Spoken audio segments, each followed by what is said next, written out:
You guys know my state is flooding? I didn't do it. It wasn't my fault.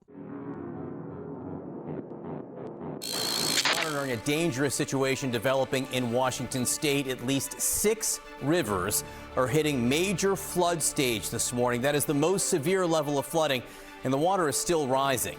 Officials have warned of catastrophic flooding, ordering evacuations for up to 100,000 people. Many of those evacuations are along the Skagit River's 100-year floodplain. That river is expected to rise at least 6 feet above its previous record. Already, swiftwater teams have been making rescue. I was surprised you were streaming yesterday because of it. It's actually not hitting Seattle, funnily enough. The, what is it called? Atmospheric river is, it's hitting everything but Seattle and Western Washington. It's raining and it's quite windy over here, but yeah. No, the Skagit River is 6 feet above its previous record, you know? One mother took this video inside her home. It is also She told weirdly warm. CNN that the water reached 3 feet high in her basement.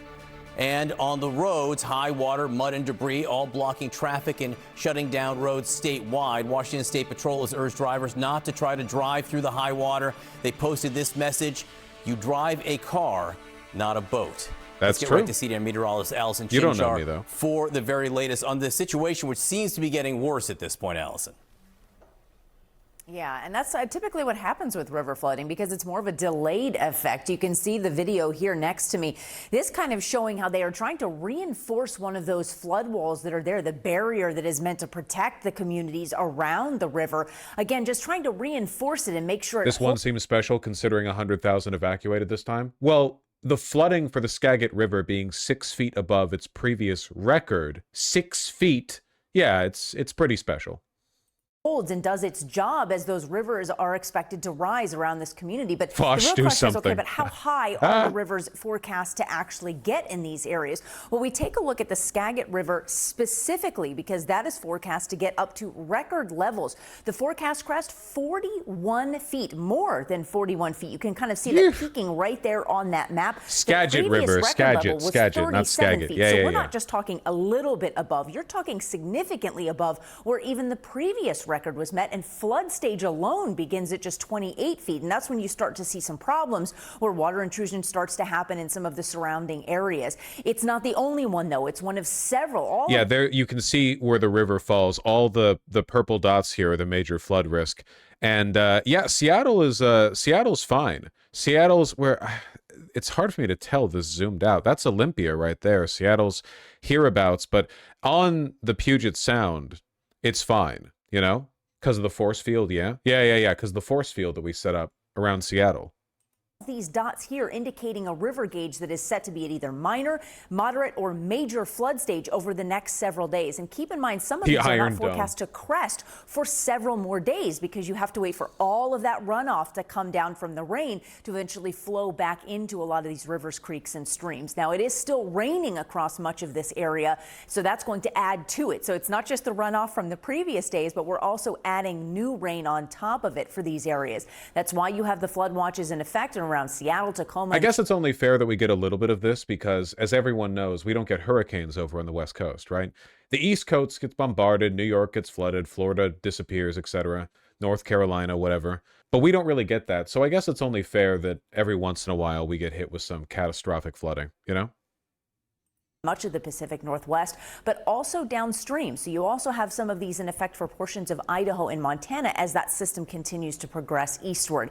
This is the atmospheric river that we've been talking about here. Again, that large plume of moisture that is just being funneled into the Pacific Northwest over and over and over again. So it's that constant stream of moisture back. You have earthquakes, that's plenty. Well, not as much as, like, you know, LA or Japan, I suppose. But yeah, we do get those.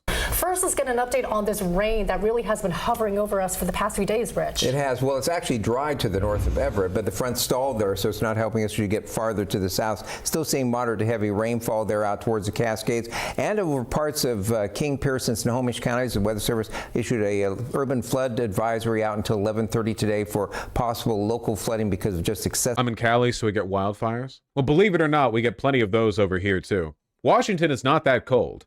And it's only wet seasonally, so we do get our, you know, we do get our waves. rainfall. Overall, though, we've extended first alert weather through tomorrow. Even though the showers are going to dry out over the next 2 days, that flooding is going to be very widespread all the way through. I thought the West Coast still gets monsoons. Not really. I'm pretty sure we catch the tail end sometimes of those weather patterns, but we don't get like really hit by them. Like nothing compared to the, actual Pacific. The West Coast of the United States is a pretty phenomenal place in terms of like temperate weather. It's very, very safe there. Really, earthquakes, the big ones. And now there's the wildfires, of course, but the wildfires are caused by, it's half of it is climate change and half of it is our really, really, really bad firefighting policy. Friday, so we might even consider pushing it into the weekend, but we'll look at it all in detail coming up. Well, we are now dealing with our first deadly crash, as you heard Christine mention, due to just several crashes I'm tracking for you this morning. This is a lookout on Highway 167 near Highway 8. More about that coming up in just a few moments. The governor has declared a state of emergency. Why don't we simply have good firefighting policy? Well, it's kind of complicated, We built and we expanded and we built houses, we built towns in areas that are just always going to be fire risks. So what happens if there's a basically permanent fire risk every fire season in an area? Well, the firefighters have to shut it down as soon as an ember starts, But the problem with that is that if you never do controlled burns, if you don't allow for fires to happen, the fuel keeps piling up. Hello, River. And as the fuel continues to pile up, you eventually reach a kind of critical mass. You know how one of the criticisms that Trump has of Gavin Newsom is that he doesn't clean the forest floors? He's just misremembering something that he's been told, but he is right, all across like Northern California, Oregon, and Washington, there are these massive, massive forests with really, really, really dense growth that have these, normally there would be regular burns like in nature, if there were no humans and it was 6,000 years ago or whatever, there would be frequent natural burns, but it would just be clearing out like the lowest level of debris on the forest floor. In a lot of cases, it wouldn't even torch the trees. Like we're just talking about like a whoosh, the dry forest floor gets burnt up, but the trees that have absorbed a lot of moisture don't. So you have this cleansing forest fire, which is natural, right? Like that's how it's supposed to work, but we moved humans in here, we've built houses. So as a consequence, we don't want any fires here, controlled or otherwise. So the forest floor builds up and builds up and builds up and builds up, and you get this gigantic tinder stack, right? And what would have been a little fire that quickly races through and actually helps the forest now turns into this devastating, clears everything, destroys the forest entirely kind of fire. That's the gist of it. Why not just clean the forest floor? Because you're talking about removing incredibly dense, sediment and detritus across millions and millions of acres of basically untouched wilderness. It's not exactly easy. Colorado does controlled burns. Well, Colorado doesn't have California's forests. We do controlled burns. It's just we don't do enough of them, and we don't do them where they're needed to do. They're expensive. It's difficult. Says 100,000 people could be evacuated in what could be catastrophic flooding. Right now, everyone living in the 100-year floodplain of the Skagit River has been told to leave their homes. This affects parts of upriver communities, including Hamilton and Concrete, and downriver large portions of Burlington, Mount Vernon, and La Conner. In Snohomish County, people in parts of Sultan, the Tualco Valley south of Monroe, and EB Island near Everett have also been told to leave. We have First Alert team coverage for you this morning with crews in King and Skagit counties. First, let's get it over to Drew Andre in Mount Vernon, where tens of thousands of people are under that evacuation order this morning. Drew. Right, Christine. Well, we're here in Mount Vernon, just west of the Skagit River here, and you can see we're in a low-lying park here. This is the Edgewater Park that right now is underwater at this point, more than a foot. You can see how far it goes up on my boots there.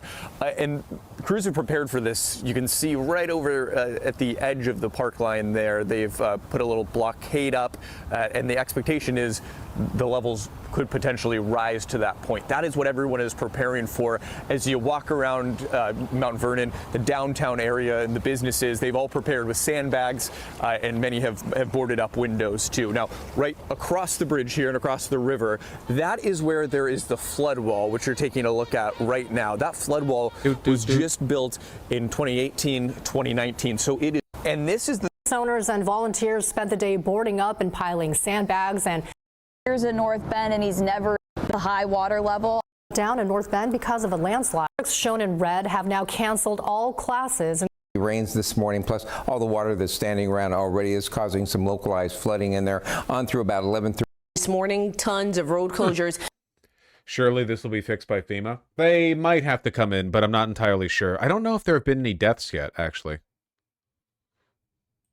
Major flooding hits western Washington. Rivers spilling over their banks, forcing evacuations. Firefighters pulling people out of their homes. We're also tracking dozens of rescues involving drivers in high water. Dramatic video shows 2 drivers being pulled out of a swift running water by a rescue helicopter near Falls City. Rivers now hitting historic levels in several communities. We're closely monitoring the rivers and what is ahead for the next 24 hours. From the north of this where you live. The rivers are up high. It's up high. I knew it was bad. There's signs upside. I didn't go past the signs. Do not drive through the floodwater, please. Again, you can see just how much water has flooded this street here. We are on Southeast West Coast will never be the best coast because the shit signed superior East Coaster. Yeah, man, flooding never happens on the East Coast. What the fuck are you talking about? You guys get hurricanes. 23rd Street, but this is not the only street in this area that's been flooded like this. Again, a road closed sign right up there, a flooded parking lot right in front of me, and then we see this right back here earlier this morning. In the weather center. Flooding that's going to impact a whole lot of people. It's that flooding. I'll let you know. Flooding that they have seen. This is South Prairie Creek Road East right here that's going right through. Anyway, it's all kind of a cosmic coincidence that Seattle isn't being hit at all by the flooding, basically. So we're fine. That's cool. Yay. Thank you for missing the one major city in the state. I guess Tacoma is also a major city, you know, technically. This is because of Katie Wilson for some reason. Thank you, Katie. Well, Seattle doesn't have rivers for the stuff to be flooded, and we have a lot of water control infrastructure. Yeah, no, for sure. I mean, yeah, no, flooding here is pretty minor. It helps that basically all of Seattle is on a hill. Like, Seattle is very sloped, so water, it doesn't really run down, like, pooling into the city that much. It runs out into the Sound or into Lake Washington. And based off of some of the conditions that we're seeing right now, there could be more to come. I think Spokane is a major city, kind of. Come on. Don't do this. No one in Washington has anything good to say about Spokane, okay? Even the people there don't have anything good to say about it. It's got the same population as Tacoma, give or take. The Spokane metropolitan area has an estimated 605,000 residents. Listen, culturally, they're from Idaho. Spokane or Spokane, no matter which way I say it, people get mad at me. Unfortunately, what you're looking at is slow misery, inevitability, as this river continues to rise, not only here in Sultan, but throughout western Washington. Numerous towns, communities, neighborhoods impacted by this historic flooding that's occurring from a series of atmospheric rivers that is just dumping so much rain in the mountains here in western Washington. That moisture then rushing down into these rivers, into these streams, and that's what's causing them to rise to either record levels or even above record levels, levels that have never been seen before in these homes. Actually, but it should be. I mean, it's always a decent fall, but oh, it's Snoqualmie. This is the famous falls. People hike up here. So I think you know something's impressive when locals come out before work just to be able to see something that they've never seen before.